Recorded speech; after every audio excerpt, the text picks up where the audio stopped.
On to our guest speaker. Garet, are you there, buddy? Yes, sir. All right, awesome. So Garet is a guy I've been trying to get on the call since he started, which was about 5 months ago.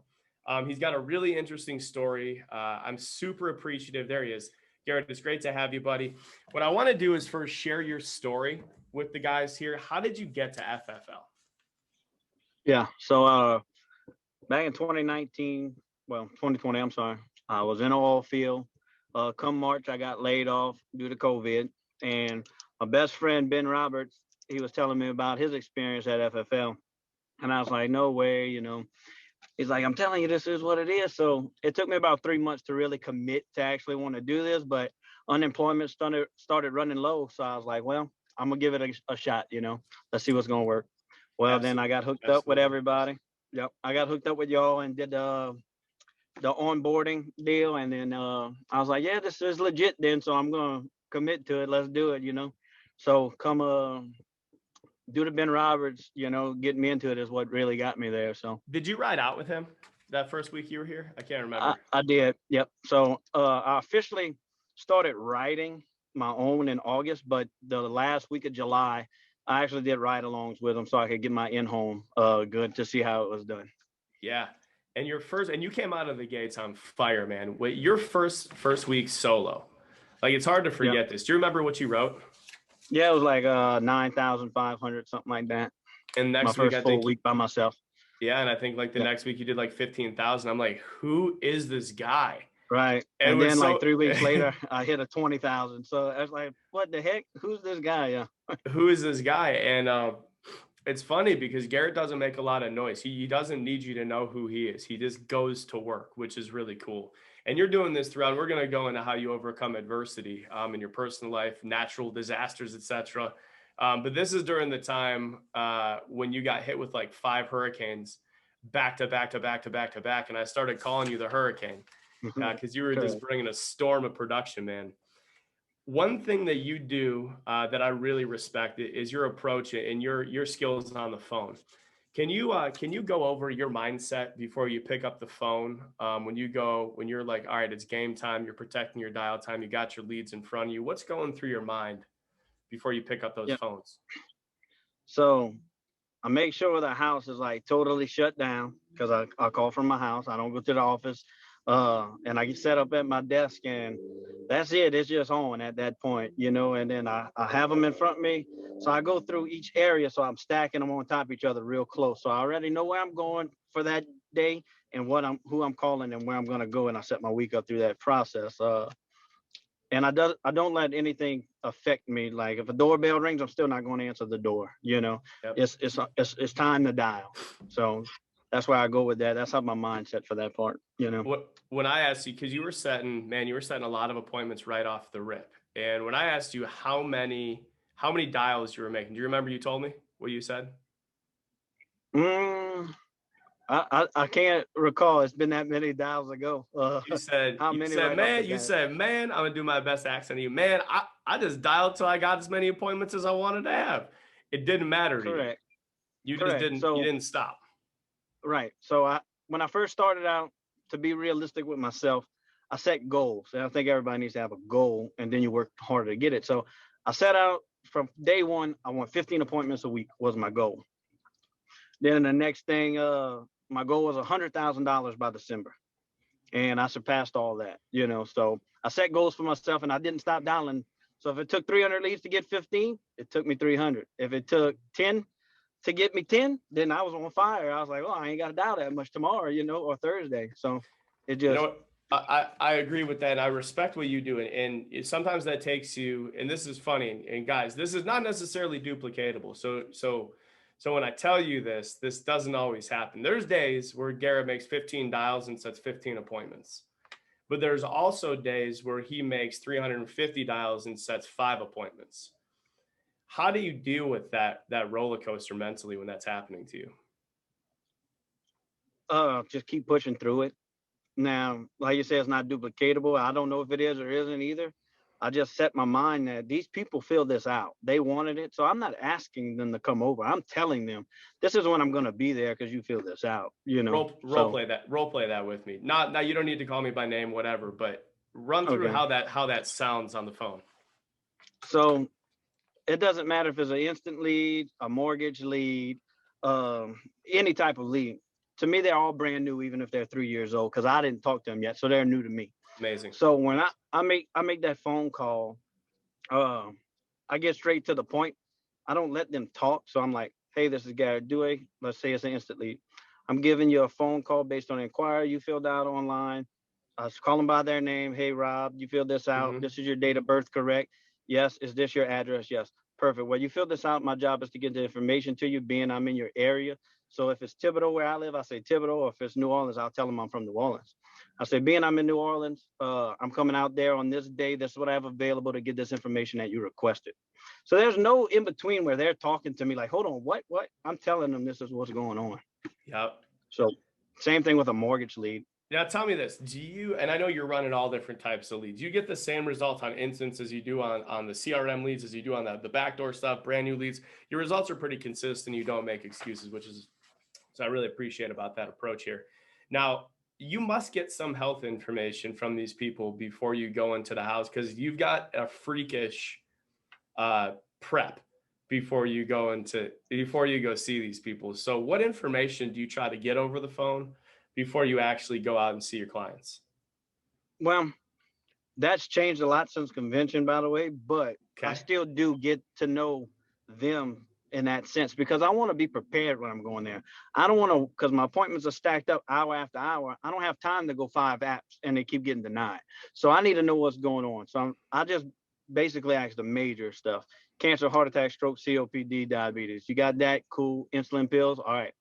Then I figure it out from there. But I know Yep. what product I'm going to show them before I get there. So I do my homework basically. So But are you still making that sheet? as of now, no. But hey, it worked at the beginning, right? Because I was going in there and never got objection for a price one time because I had so many options they had to choose. So talk about So that. And a good look. And before you go over this, I want to say, look, what Garet does, what Steve does, what I do, what Easton Patton does, what some of these guys are doing and girls too that are writing a huge amount of business. It doesn't mean you need to change your approach to mimic or mirror exactly what they're doing. It's that if you can take a piece from this, so what Garrett's going to go over now, if you can just take a piece of how much he prepared before he went in, that's what I want you to be listening through that lens, okay? So Garet, go through in the beginning to give yourself the confidence that you needed to have. Because look, like you said, you're an oil field guy. You didn't have insurance sales experience. So talk about your level of preparation before you went and met these clients in the beginning. right. So as I booked an appointment, I get on the phone with them, go over all the health questionnaires I could think of. I mean, I didn't get their prescriptions. I just asked the medical part. Hey, you got high blood pressure? Cool. You got this. Last 10 years, what you got? And then at the end of the day, when I'm done dialing, I have 15 appointments set for the week. I go through each one, husband and wife, write a his and hers quote tool out this world. Start with Americo. If they're healthy, I'll do all three Americo products. But I would quote them on cash back, then continuation, then just like a HMS 125. And based on their health, I would do that for each product, like we know they have diabetes, or I'll go Foster's and John Hancock. But I'm quoting them for the full amount of their mortgage, $100,000, then I'll show them 75,000 and 50,000. Mm-hmm. Being I have so many different prices for 15 to 30 years, I really would type these things up every day and it would take me forever. But I wasn't good in the house yet because I didn't know how to sell anything. And I was Right. just blowing smoke because I didn't know products that well. So I'd call Ben or Jesse or you, and I'd be like, hey, I got a guy with this going on. Where should I go with him? So I'm not going to show them America if they can't get America. And then I'll just quote them from there. And so it took a lot of preparation, but it looked nice and neat because I put their name on it. So they were like, oh, this guy went to work for me like he said he was going to do. So there I was like, okay, this is what you could afford. So basically I didn't have an in-home presentation, show them my license, show them credibility. All right, let's get to what you can afford. I'll go through the home inventory sheet and then I'll lay these quotes. So like I told you, I was going to go to work for you. This is what I came up with. And I give the husband his, the wife hers, and then they come up and see they can afford it, until I got better in the house. Never actually heard you do a role play like that. It doesn't surprise me that you write as much business as you do. People, I believe you, and I'm not even sitting in front of you. You know, you're transparent. Right. That's good, dude. You actually go to work for your clients. You like your clients. You have relationships. You don't get a ton of chargebacks too. And when you write a lot Right. of And that's what business, I was about to tell you. Sorry to cut you off. you good. My persistency rate was like 96%. Reason being, I'm getting a rapport with these people and they know I'm actually going there for them and I'm not just some fly by night guy, you know. I'm actually saying, let's go with this product because this is where it's going to fit you better, this and that, you know, and it builds a good rapport with them and they trust you. And that's the biggest deal, you know, because they get 100%. blown up all the time. Look, if we got an 80% persistency rate, that's still very profitable. If you got a 96% profitability rate per $200,000 of business you write, you're keeping an extra 32 grand versus somebody who's got a benchmark good persistency rate for the same amount of work, for the same presentation, same products, but you're keeping $32,000 more in your bank than someone who pushes because they're not prepared or because they're, like you said, flat by night guy. So two things to take from that, guys. Look, be prepared and then have the client's best interests at heart and get to know their situation and put their affordability before your profitability, if that makes sense. That was my next part, the affordability of it. I don't go out there to try to write $100,000 policy that's going to be $500 a month. I know they're going to cancel if they do it. I want somebody $140, $150 a month that I know they're going to stick to it because they can afford it. And I always tell them, don't cancel. If you need to reduce it to something until you can afford it, then get in touch with me and I'll tell you how we can do that. This is So that gold, helps guys. me out. This is gold. That's Garet. That's amazing. So when you have all of this stuff prepared in the beginning, one of my questions for you is how do you establish control in a house right off the bat? Well, I picked up from day one that you got to take control. So I was like, where's your table? Because I'm going, I need a write. So I picked that up right off the bat. Don't just go sit on the sofa and back a pickup truck.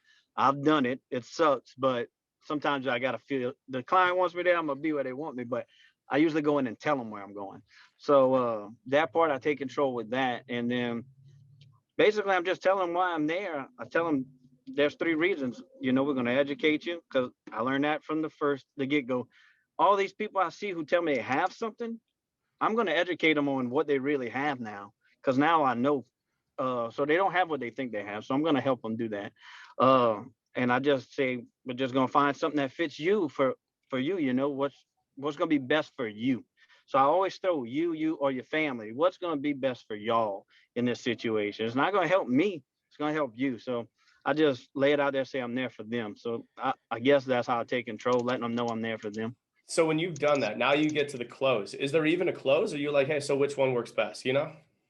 Well, at the beginning, that was the case. Which one makes the most sense out of all these products?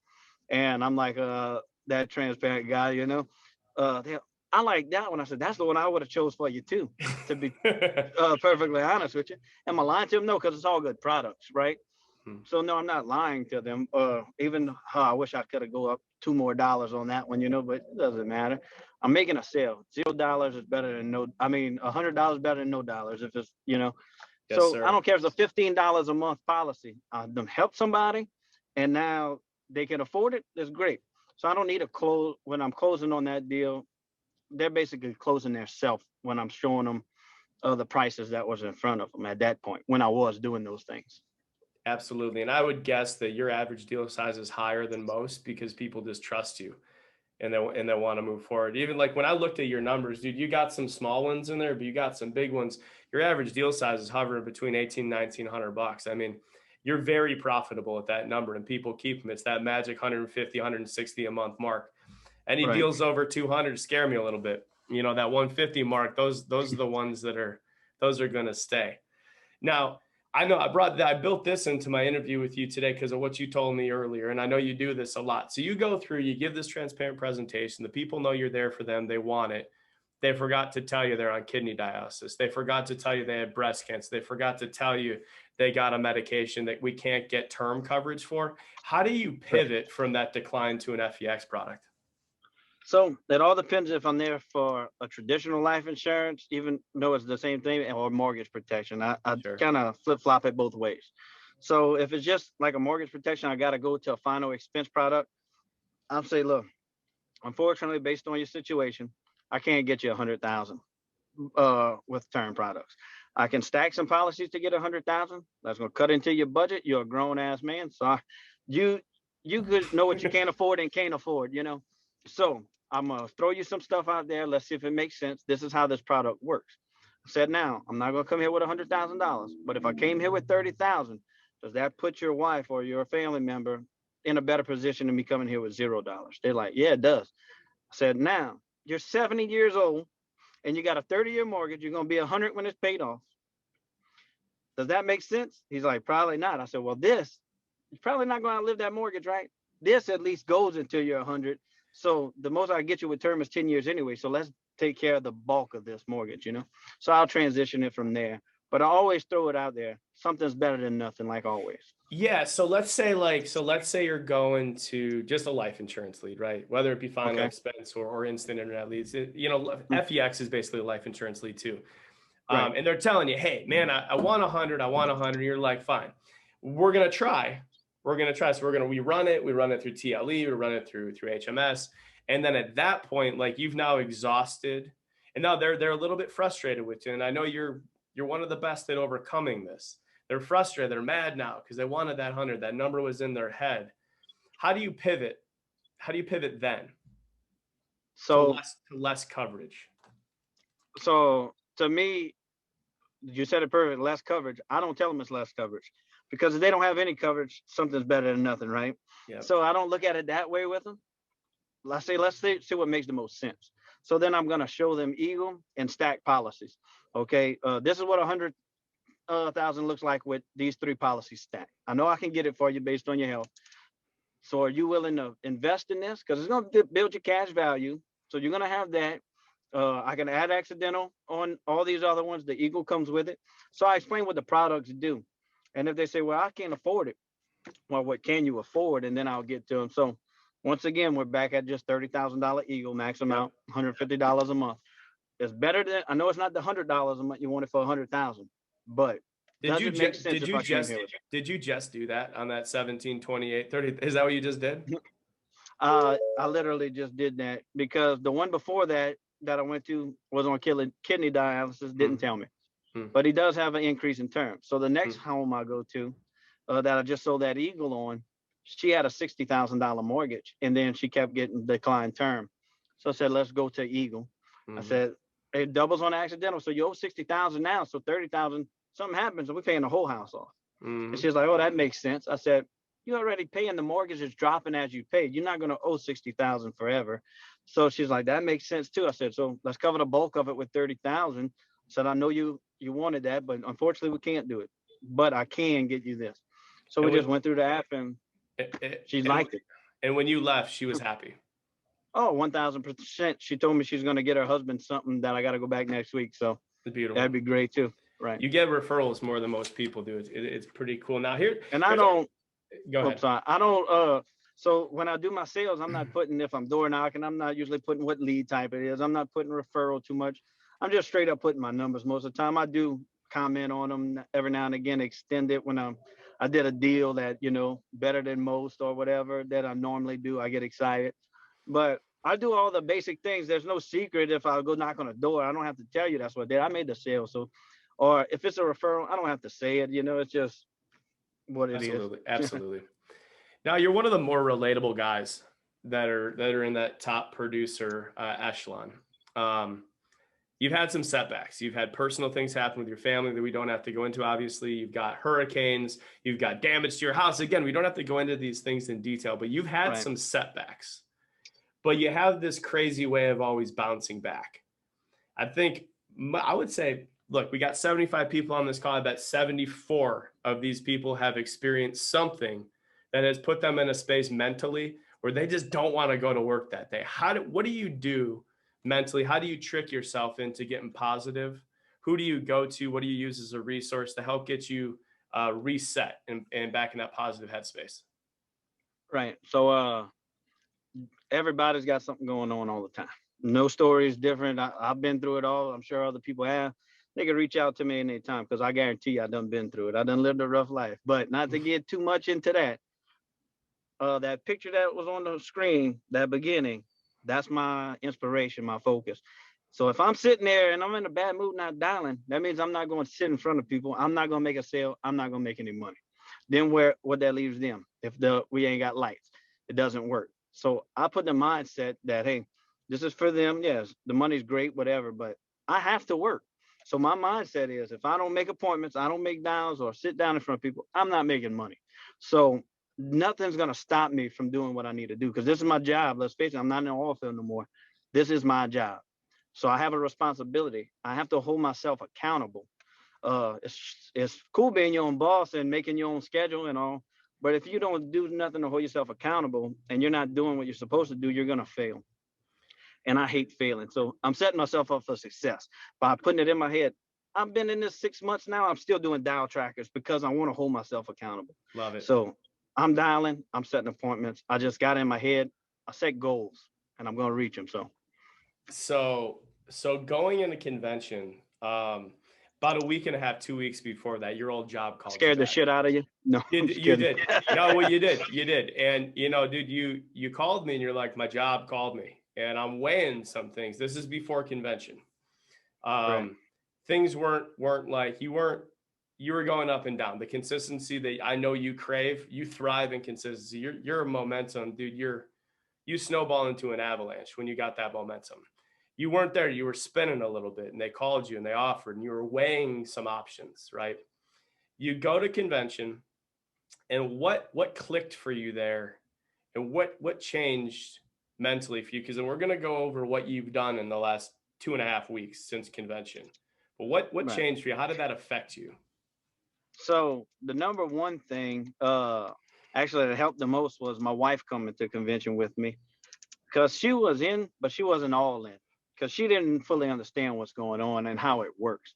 So she got to hear everybody's story and she got to see, she's like, oh, that person would have been here a year and a half and they're doing this. And I was like, yeah. And I'm on pace to do better right now. She's like, oh, okay. So she bought all in. She's like, you gonna dial in? So she was like, we getting a schedule together. So that helped me knowing she was all in now and it don't matter what it takes to get there. She's all in. So that helped. And then to be truthful, even just speaking to you, finding out that you was only with FFL for how long you've been, I thought you was here for like 10 years. So I had no idea because me and you didn't get on a personal level like that, Rob.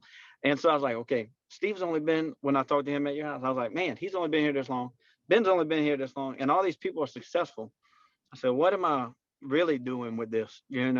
So I decided, I thought I was all in, but I technically probably wasn't because I was complacent, I guess. 15 appointments, great. I wasn't striving for extra. Well, now I done made bigger goals and I was like, okay, I'm super all in, especially the wife's all in. I'm going to set these harder goals to achieve and hold myself more accountable than what I was doing. So then one day after convention, within 24 hours, what had you done? So one day after convention, when I got there Monday, back home, I drove home that Sunday. When I got home Monday, now not to brag because I'm good on the phone, I don't need 300 leads to make 20 appointments. I don't. So I had a bunch of leads that I had from a while back. I said, let me set me. I'm going for 30 appointments a week now. I'm gonna set 15 appointments, and I did 16 appointments in 2 days. I set. And also in that 48 hours, you independently didn't ask for help. You went and contacted a licensed agent recruiting resource and Correct. set up how many, like what'd you drop? Just you feel comfortable saying what you spent on those? So they're like a BPL. So it's $17 every time one comes in. Licensed, they're not. But I decided I'm going for 5 states at a time, and I don't care if 100 comes in. It is what it is. So I drop leads on 5 states to get agent leads coming in. There you go. So then you recruited a few people already. Correct. And in the last 12 days, you know how much business you wrote? $32,002. That ain't bad. No, it ain't, not at all. And that's with dial days in between, right? That's what dial days in between. Yeah. So and go ahead. Like I was saying, my whole approach to it changed after convention, though. Everything done flipped a switch on me because I learned a lot more on my in-home that I could be doing to make it successful this way. So that's awesome, man. So Goals for 2021. What does it look like? Personal production, team growth. What are you gunning for? Yeah, 10 hires a week. I want to say I wanted to do. I think that's what I told you. But anyway, by December, I want 100 people, 100 writers is my goal. Amazing. And I would say 400,000 Hall of Fame is a goal, but I'm going to reach that. So I'm trying to go a little bit higher. So I'm going to say 450. Okay. Or I'm going to let you tell me what I need to do. Cause No, that's last not my time, job. no, the No. reason, no, the reason I'm saying that is because when I first hired on, you asked me, Garet, what's a realistic goal for this year for you? Hmm. And I specifically told you 100,000 by December, and you was like, go for 175. Hmm. Well, in my first 6 months, I did 148, 100, and I got the award for 118,000 in 5 months. So Hmm. I I think was for you, close. So I you were think close. being Yeah. pushed helps me more than setting my own goal. You know. Well, I think 40,000 a month, 10,000 a week of issue paid puts you exactly where you want to be able to Right. recruit, build a business the way you want. And what's fun with you is that you're always up for a competition, and on top of March Madness being the number one seed in there, we got sidebar competitions that I do with you all the time. And Yep. Garrett's the kind of guy that you put an incentive out there, and he goes, well, how about this? If we don't hit it, I'm gonna pay you that money. So That's he's right. just that kind of guy. Um, and I appreciate having you on the team, man. I look forward to you being an even more integral piece than last year, because you're better this year, because you've got your wife on board, you've got the full support, you've got personal stuff out of the way, and you're laser focused and locked in. And it's like talking to a different person, man. I just want to tell you how much I appreciate you taking your time, grinding on a dial day. By the way, he already had like 3 sits today, and he's waiting to get into another house. So let's leave it with this. What's one tip, one piece of advice you have for our group here? We got a record. We got 75 people watching the Raging Cajun right now. What's a piece of advice you want these people to know to implement tomorrow to help their business take it to the next level? Right. One tip: be sure you're reaching out to the right person, be it your upline, be it your sideline. It doesn't matter, because if you're reaching out to somebody, I'm not talking bad about anyone, but if they're not writing business and they're your upline, they're not going to teach you how to write business. Just make sure you're reaching out to the right people. That's why I'm always saying, hey, my phone number, if you need it, call me. I'm not the best in the world, but I'm going to help somebody because I'm successful. So reach out to the right person. Somebody's successful, reach out to somebody successful. If you're not, then you're going to set yourself up for failure.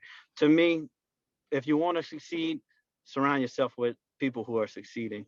So that's the only tip I think I got, and feel free to anybody to reach out to me via Slack, or if you want my number.